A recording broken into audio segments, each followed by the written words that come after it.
अस्सलाम वालेकुम। Welcome to the channel insightful eyes. आज हम बात करेंगे कि यहूदी इतने अमीर क्यों हैं और कैसे हुए। चलें शुरू करते हैं आज की इस वीडियो को और जानते हैं इस राज को। यहूदी इतने अमीर क्यों हैं? गजा में लाखों बेगुनाह बच्चे, औरतें, बूढ़े शहीद हो रहे हैं। लबनान तबाह हो रहा है। शाम टूट चुका है, मगर पूरी दुनिया खामोश क्यों है? अक़वाम मुत्तहिदा, अमेरिका, यूरोप सभी इन्हीं के साथ खड़े क्यों हैं? अरब ममालिक खामोश क्यों हैं? क्या आप जानते हैं कि दुनिया की सिर्फ 2% आबादी ने कैसे पूरी दुनिया को यरगमाल बना रखा है? कैसे एक छोटी सी रियासत इसराइल ने पूरी इस्लामी दुनिया को घुटनों पर ला खड़ा कर दिया? कैसे 1,58,00,000 यहूदियों ने 1,80,00,000,000 मुसलमानों को बेबस कर दिया? ये कोई साजिश नहीं बल्कि ठोस हकीकत है। दुनिया के अमीर तरीन लोगों में इनका गलबा। गूगल, फेसबुक, बड़े बैंक, हॉलीवुड, मीडिया सब इनके कब्जे में। वो दुनिया को कंट्रोल करते हैं और हम सिर्फ देखते रहते हैं। लेकिन सबसे तल्ख हकीकत ये है कि इनकी कामयाबी के 3 राज हमारी इस्लामी तालीमात से चुराए गए हैं। हमने छोड़ दिए, उन्होंने अपना लिए। आज हम आपको वो 3 उसूल बताएंगे जिनसे हम दोबारा उठ सकते हैं। बिस्मिल्लाहिर्रहमानिर्रहीम। अस्सलामु अलैकुम रहमतुल्लाहि व बरकातुहू। मैं हूँ जमील अहमद जामी। प्यारे दोस्तों, दुनिया की कुल आबादी का सिर्फ 2% होने के बावजूद यहूदी कौम किस तरह पूरी दुनिया की मईशत, सियासत और ज़राए अबलाग पर अपना मुकम्मल तसल्लुत कायम किए हुए हैं। कैसे इन्होंने एक छोटी सी रियासत बनाकर पूरी इस्लामी दुनिया को घुटनों पर ला खड़ा कर दिया, और सबसे अहम बात, हम मुसलमान इससे क्या सबक हासिल कर सकते हैं। मोहतरम नाज़रीन, आज से तकरीबन 80 साल पहले जब दूसरी आलमी जंग खत्म हुई तो पूरी दुनिया ने सोचा था कि अब अमन का दौर शुरू हो जाएगा। लेकिन 1948 में फ़लस्तीन की मुक़द्दस सरजमीन पर एक ऐसी रियासत कायम कर दी गई जिसने न सिर्फ मशरिक़ वुस्ता बल्कि पूरी दुनिया की सियासी और मुआशी सूरत हाल को यकसर बदल कर रख दिया। इसराइल का क़याम महज एक सियासी वाक़या नहीं था, बल्कि ये यहूदी कौम की कई सदियों पर मुहित मनसूबाबंदी का नतीजा था। उन्होंने अपने मकासद को हासिल करने के लिए सदियों मेहनत की, मनसूबा बनाया और फिर इसे अमली जामा पहनाया। आज जब हम 2024 और 25 की मौजूदा सूरत हाल को देखते हैं तो हैरत अंगेज हकायक सामने आते हैं। इसराइल की फौजी ताकत इस कदर बढ़ चुकी है कि 2024 में इसने अपने दिफाई बजट में 65% इजाफा किया, जो 46.5 अरब अमरीकी डॉलर तक पहुंच गया। ये 1967 की जंग के बाद सबसे बड़ा सालाना इजाफा है। अब इनका दिफाई बजट इनकी मजमूई कौमी पैदावार का 8.8% बनता है। लेकिन दोस्तों, हैरान कुन बात यह है कि ये ताकत से फौजी मैदान तक महदूद नहीं। आज वो मशरिक़ वुस्ता के कई अरब ममालिक जो कभी फ़लस्तीन के सबसे बड़े हामी और मददगार थे, आज वही ममालिक इसराइल के साथ दोस्ताना मुआहदे कर रहे हैं। इब्राहिमी मुआहदे के तहत मुत्तहिदा अरब इमारात, बहरीन और सूडान ने इसराइल को तस्लीम कर लिया है। सऊदी अरब भी ताल्लुकात की मामूल बंदी की तरफ बढ़ता नजर आ रहा है। अब सवाल यह कि ये सब कैसे मुमकिन हो गया? कैसे एक छोटी सी रियासत ने पूरी इस्लामी दुनिया को तकसीम कर दिया?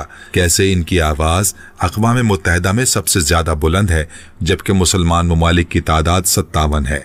कैसे वो फैसले करवाते हैं और हम सिर्फ देखते रह जाते हैं? दोस्तों, इसराइल की कुल आबादी से 95 लाख है, जिनमें से 73 लाख यहूदी हैं। लेकिन ये छोटा सा मुल्क आज दुनिया की 25वीं बड़ी मईशत बन चुका है। दुनिया की बड़ी बड़ी टेक्नोलॉजी कंपनियां जैसे IBM, गूगल, सिस्को, फेसबुक और मोटरोला के तहकीकी मराकज इसराइल में कायम हैं। ये कंपनियां अपनी टेक्नोलॉजी की तहकीक और तरक्की के लिए इसराइल को तरजीह देती हैं। 2024 के आदाद और शुमार के मुताबिक सिर्फ इसराइल में 42 अरबपति यानी बिलियनियर्स मौजूद हैं। ये फिकस तनासुब दुनिया में सबसे ज्यादा है, यानी हर 10 लाख अफराद में 6.7 अरबपति मौजूद हैं। इनकी हाईटेक यानी आला टेक्नोलॉजी की सनत की मुसलसल तरक्की ने इसे नए कारोबार शुरू करने वाली कौमों का सरदार बना दिया है। लेकिन मोहतरम नाज़रीन, ये सब कुछ सिर्फ इसराइल तक महदूद नहीं है। अगर हम पूरी दुनिया में यहूदियों की मुआशी ताकत को देखें तो तस्वीर और भी ज्यादा वाज़ेह हो जाती है। अगर आपको ये बताया जाए कि पूरी दुनिया में यहूदियों की कुल आबादी सिर्फ 1,58,00,000 है, जो दुनिया की कुल आबादी का महज 2% बनती है, तो शायद आपको यकीन ना आए। लेकिन इस छोटी सी आबादी की मुआशी ताकत वाकई हैरान कुन है। फोर्ब्स रिसाले की 2024 और 25 की रिपोर्ट के मुताबिक दुनिया के सबसे अमीर लोगों में यहूदियों की तादाद हैरत अंगेज हद तक ज्यादा है। लैरी एलिसन, जो कि ऑरिकल कंपनी के बानी हैं, दुनिया के 5 सबसे अमीर तरीन लोगों में शामिल हैं। इनकी दौलत तकरीबन 180 अरब डॉलर से ज्यादा है। मार्क जकरबर्ग, जो कि मेटा यानी फेसबुक कंपनी के बानी हैं, दुनिया के 10 अमीर तरीन लोगों में शामिल हैं। लेरी पेज, सरगेई बर्न, जिन्होंने गूगल बनाया, ये दोनों दुनिया के टॉप बेस अमीर तरीन लोगों में शामिल हैं। माइकल ब्लूमबर्ग, जो कि ब्लूमबर्ग नामी मीडिया कंपनी के बानी हैं, वो मीडिया के बादशाह कहलाते हैं। ये सिर्फ चंद नाम हैं दोस्तों। हकीकत ये है कि सिलिकॉन वैली यानी अमेरिका के उस इलाके में जहां बड़ी बड़ी टेक्नोलॉजी कंपनियां हैं, वहां यहूदियों का मुकम्मल गलबा है। Google, Facebook, Oracle, Dell, WhatsApp, PayPal, ये सब यहूदियों की बनाई हुई हैं या इनके जेर इंतजाम चलने वाली कंपनियां हैं। और यहूदी सिर्फ टेक्नोलॉजी की सनत तक महदूद नहीं है, बैंकिंग और मालियात की दुनिया में भी इनका राज है।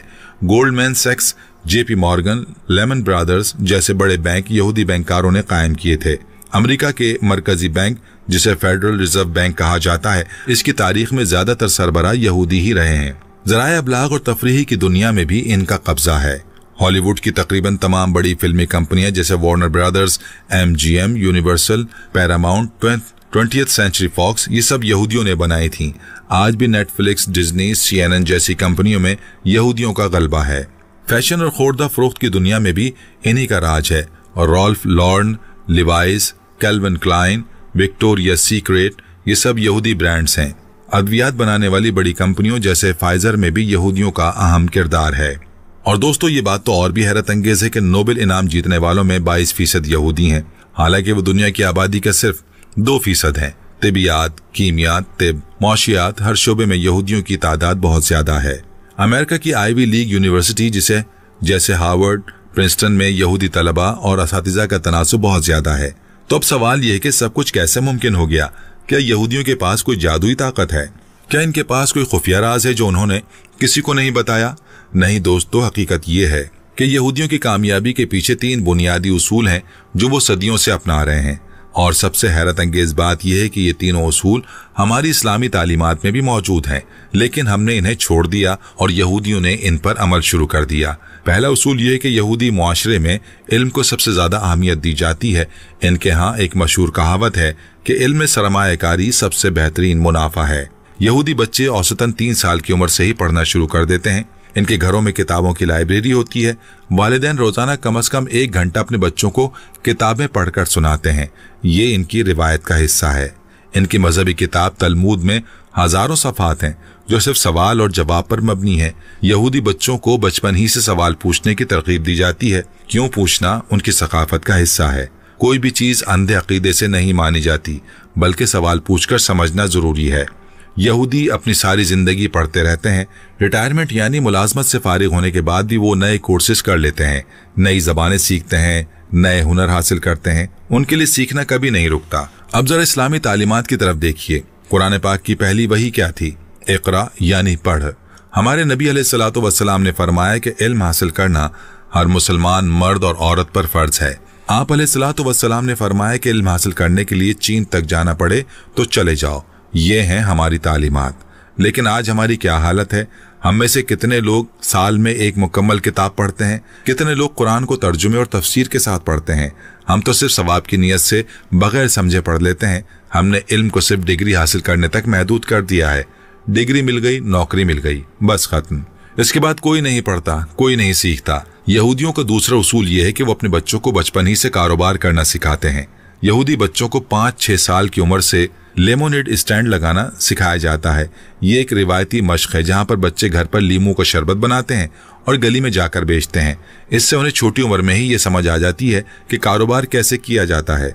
10 साल की उम्र तक यहूदी बच्चे सादा हिसाब किताब जानते हैं, मुनाफा और नुकसान का हिसाब लगा सकते हैं, सामान खरीद कर ज्यादा कीमत पर बेचना जानते हैं और बुनियादी मार्केटिंग यानी इश्तहारबाजी की बातें समझ जाते हैं। बार मतजोवा, जो कि 13 साल की उम्र में होने वाली एक मजहबी तकरीब है, इसमें यहूदी बच्चों को पैसे तोहफे में मिलते हैं। वो सरमायाकारी में इस्तेमाल करते हैं। वालिदैन उन्हें सिखाते हैं कि ये पैसे कैसे बढ़ाएं, कहाँ लगाएं ताकि मजीद पैसे बने। यहूदी वालिदैन अपने बच्चों से कहते हैं कि डॉक्टर या वकील जरूर बनो, लेकिन अपनी प्रैक्टिस शुरू करो। किसी के लिए काम ना करो, अपना कारोबार बनाओ अपने आप को नौकर ना बनाओ, मालिक बनो। ये सोच उनके बच्चों में बचपन से डाल दी जाती है। अब हमारी हालत देखिए, हम अपने बच्चों को क्या सिखाते हैं? बेटा मेहनत से पढ़ो, अच्छे नंबर लाओ, डॉक्टर बनो, इंजीनियर बनो, सिविल सर्वेंट बनो।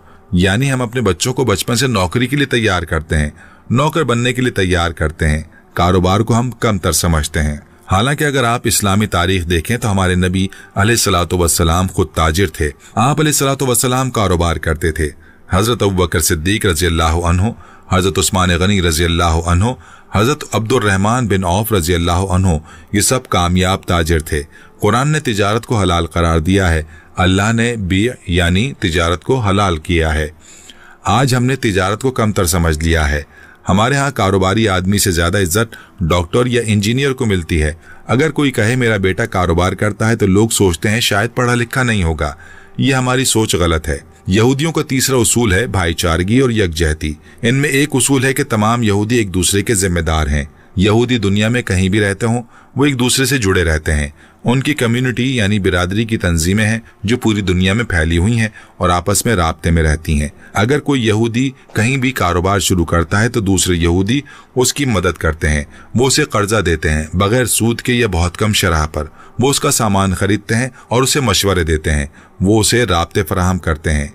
यहूदी यूनिवर्सिटियों में साबिक तलबा के नेटवर्क बहुत मजबूत हैं। एक यहूदी फारिगुत तहसील दूसरे यहूदी फारिगुत तहसील को नौकरी दिलवाता है। वो एक दूसरे का ख्याल रखते हैं। अब हमारी हालत देखिए, हम मुसलमान 1 अरब 80 करोड़ हैं, लेकिन हम सबसे ज्यादा तकसीम हैं। शिया, सुन्नी, बरेलवी, देवबंदी, अहले हदीस, हमने अपने आप को कितने हिस्सों में बांट लिया है। एक मुसलमान दूसरे मुसलमान को देख नहीं सकता। एक मुसलमान कामयाब हो जाए तो दूसरा मुसलमान खुश होने के बजाय हसद करता है, जलता है। हमारे नबी अलैहिस्सलातु वस्सलाम ने फरमाया, मोमिन मोमिन के लिए इमारत की तरह है जिसका एक हिस्सा दूसरे को मजबूती देता है। कुरान में अल्लाह ताला फरमाते हैं कि अल्लाह की रस्सी को मजबूती से पकड़ो और तफर्रिक़े में ना पड़ो। लेकिन हमने क्या किया? हमने अपने आप को खुद तोड़ लिया। यहूदी इतने अमीर क्यों हैं? मोहतरम नाजरीन, यहाँ एक अहम नुक्ता समझना बहुत जरूरी है। ये तीनों उसूल यानी इल्म, तिजारत और इत्तेहाद, ये हमारी इस्लामी तालीमात का हिस्सा हैं, लेकिन हमने इन्हें छोड़ दिया और यहूदियों ने इन्हें अपना लिया। तारीख गवाह है कि जब मुसलमान इन उसूलों पर अमल कर रहे थे तो दुनिया की सबसे बड़ी सल्तनतें मुसलमानों की थीं। अब्बासी खिलाफत के दौर में बगदाद दुनिया का सबसे बड़ा इल्मी मरकज था। उस्मानी सल्तनत 600 साल तक दुनिया की सबसे ताकतवर रियासत रही। मुगलिया सल्तनत दुनिया की सबसे अमीर रियासत थी। उस वक्त पूरी दुनिया की दौलत का 40% सिर्फ हिंदुस्तान में था, जहां मुसलमान हुकूमत करते थे। लेकिन फिर क्या हुआ? इस्तेमार आया और उसने तकसीम करो और हुकूमत करो की पॉलिसी अपनाई। उन्होंने हमें तकसीम कर दिया, सियासी तकसीम की गई। एक इस्लामी दुनिया की जगह 57 मुल्क बना दिए गए। मजहबी तकसीम की गई, हमें मुख्तलिफ फिरकों में बांट दिया गया। मुआशी तकसीम की गई, अमीर और गरीब में खलीज बढ़ा दी गई। तालीमी तकसीम की गई, मजहबी और सेकुलर तालीम में तजाद पैदा कर दिया गया। और सबसे बढ़कर उन्होंने हमारी सोच पर कब्जा कर लिया। आज हम में से अक्सर की सोच वही है जो मगरबी ज़राए इब्लाग चाहते हैं। हमारे रिमोट कंट्रोल उनके हाथ में है। वो जो चाहते हैं हम वही सोचते हैं। अब जरा कुछ आदाद और शुमार पर नजर डालें जो हकीकत को और भी ज्यादा वाज़े कर देंगे। आबादी की बात करें तो यहूदी 1 करोड़ 58 लाख हैं जो दुनिया की आबादी का सिर्फ 2% हैं, जबकि मुसलमान 1 अरब 80 करोड़ हैं जो दुनिया की आबादी का 24% हैं। नोबेल इनामात की बात करें तो यहूदियों को 22% नोबेल इनामात मिले हैं, यानी कुल 900 से जायद में से 200 से ज्यादा, जबकि मुसलमानों को सिर्फ 1.4% मिले हैं, यानी कुल में से सिर्फ 13। अरब पतियों की बात करें तो फोर्ब्स की 2024 की फहरिस्त के मुताबिक तकरीबन 140 यहूदी अरब पति हैं, जबकि मुसलमान अरब पति सिर्फ 50 से 60 के दरमियान है। दुनिया की टॉप 100 यूनिवर्सिटीज की बात करें तो सिर्फ इसराइल की 7 यूनिवर्सिटियां शामिल हैं, जबकि तमाम मुस्लिम ममालिक मिलाकर 5 यूनिवर्सिटियां हैं। पेटेंट्स यानी इजादात की हुकूक की बात करें तो सालाना इसराइल में 18,000 से ज्यादा पेटेंट्स रजिस्टर्ड होते हैं, जबकि तमाम अरब ममालिक मिलकर 1,000 से भी कम पेटेंट्स रजिस्टर्ड करवाते हैं। ये आदाद और शुमार वाकई चौंका देने वाले हैं, लेकिन दोस्तों ये हमारी नाकामी नहीं बल्कि ये हमारी गफलत का नतीजा है। हम सो गए हैं और दुनिया आगे बढ़ गई है। अब सवाल ये है कि हम क्या करें? क्या सिर्फ अफसोस करते रहें या कुछ बदलाव लाएं? दोस्तों, बदलाव लाना होगा और वो भी आज से। पहले इनफरादी सतह पर बात करते हैं। सबसे पहले इल्म को दोबारा अपनी जिंदगी का हिस्सा बनाएं। हर रोज कम से कम 30 मिनट कुछ नया सीखने में लगाएं। कुरान को तर्जुमे और तफसीर के साथ पढ़ें। सिर्फ सवाब की नीयत से नहीं बल्कि समझने के लिए पढ़ें। अपनी जाती तरक्की की किताबें पढ़ें। इंटरनेट पर मुफ्त कोर्सेज मौजूद हैं जैसे कोर्सेरा, EDX, खान एकेडमी, ये सब मुफ्त हैं। इनसे फायदा उठाएं, अपने शोबे के माहिर बनें। अगर आप नौकरी करते हैं तो कोई साइड कारोबार शुरू करें। अपने बच्चों को पैसे की कदर सिखाएं। बच्चों को छोटे मोटे कारोबार करने दें, जैसे लीमू के स्टॉल की तर्ज पर कोई चीज बेचना। सरमायाकारी करना सिखाएं और करें। कारोबारी बनने को इज्जत की निगाह से देखें। तीसरा, दूसरे मुसलमानों की मदद करें। अगर कोई मुसलमान कारोबार शुरू कर रहा है तो इसकी हिमायत करें। मुसलमान का सामान खरीदें, बशर्ते कि मयार अच्छा हो। एक दूसरे को मौके बताएं। हसद छोड़ें, ताउन अपनाएं। खानदानी सतह पर बात करें तो अपने बच्चों को मुख्तलिफ तरह से पालें। उन्हें सिर्फ डॉक्टर या इंजीनियर बनने पर मजबूर ना करें, उनकी दिलचस्पी देखें और उसी में रहनुमाई करें। बचपन से किताबों का माहौल बनाएं। सवाल पूछने की हौसला अफजाई करें। क्यों पूछने की हौसला शिकने ना करें बल्कि हौसला अफजाई करें। घर में इल्म की फजा बनाएं। टीवी देखने के बजाय साथ मिलकर किताबें पढ़ें। खाने की मेज पर दुनिया के वाकयात पर बात करें। बच्चों को मुख्तलिफ जबानें सिखाएं। टेक्नोलॉजी को सिर्फ तफरीह के लिए नहीं बल्कि सीखने के लिए इस्तेमाल करें। माली तालीम दें। बच्चों को बचत की आदत डालें। इन्हें समझाएं कि पैसा कैसे काम करता है। जेब खर्च से जवाबदेही सिखाएं। हलाल और हराम कमाई का फर्क बताएं। मुआशरती सतह पर भी काम करना होगा। फिरका वारिद खत्म करें। शिया, सुन्नी, बरेलवी, देवबंदी की तकसीम भूल जाएं। सबसे पहले हम मुसलमान हैं। कलमा, नमाज, रोजा, हज, ज़कात ये हमारे मुश्तरक हैं। इख्तिलाफ राय हो सकता है मगर नफरत नहीं होनी चाहिए। मकामी मुसलमान बिरादरी को मजबूत बनाएं। मोहल्ले में मुसलमानों का कारोबारी नेटवर्क बनाएं। एक दूसरे की मुआशी मदद करें। महारत बांटने के इजलास मुनक्किद करें। नौजवानों के लिए रहनुमाई के प्रोग्राम शुरू करें। मुसलमान ब्रांड्स को हिमायत दें। मयार अच्छा हो तो मुसलमान का सामान खरीदें। मुसलमान पेशावर अफराद को तरजीह दें। दूसरों को भी यही मशवरा दें। कौमी सतह पर यानी हुकूमत को भी काम करना होगा।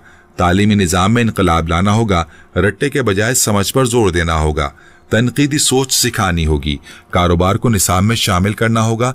तहकीक को फरोग देना होगा। मुआशी पॉलिसियों में तब्दीली लानी होगी। नए कारोबार शुरू करने वालों की हौसला अफजाई करनी होगी। छोटे कारोबारों को बिलासूद कर्जे फराहम करने होंगे। बरामदात बढ़ाने पर तवज्जो देनी होगी। टेक्नोलॉजी में सरमायाकारी करनी होगी। इस्लामी ममालिक का इत्तेहाद मजबूत बनाना होगा।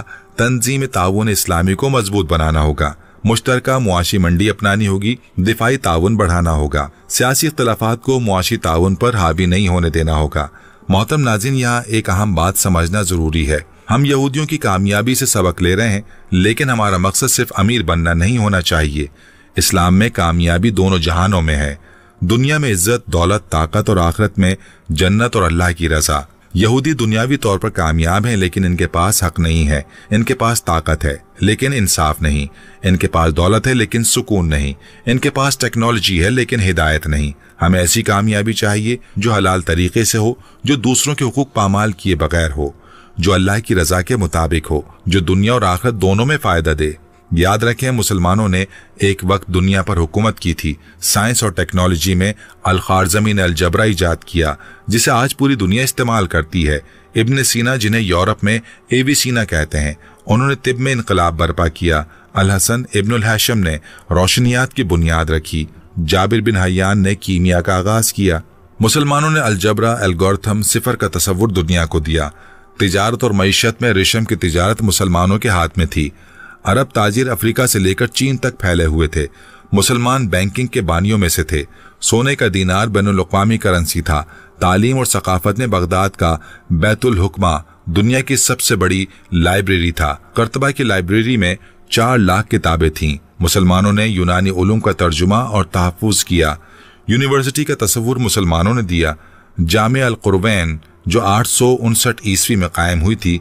फिर क्या हुआ? हमने इल्म छोड़ दिया, इत्तेहाद टूट गया और सिर्फ मजहबी रसूमात तक महदूद हो गए। लेकिन खुशखबरी यह है कि दुनिया में जागने के आसार नजर आ रहे हैं। टेक्नोलॉजी में पाकिस्तान के माहिरीन दुनिया भर में काम कर रहे हैं। दुबई एक आलमी टेक्नोलॉजी का मरकज बन रहा है। तुर्की अपनी दिफाई टेक्नोलॉजी में खुद कफील हो रहा है। मलेशिया और इंडोनेशिया मईशत में तरक्की कर रहे हैं।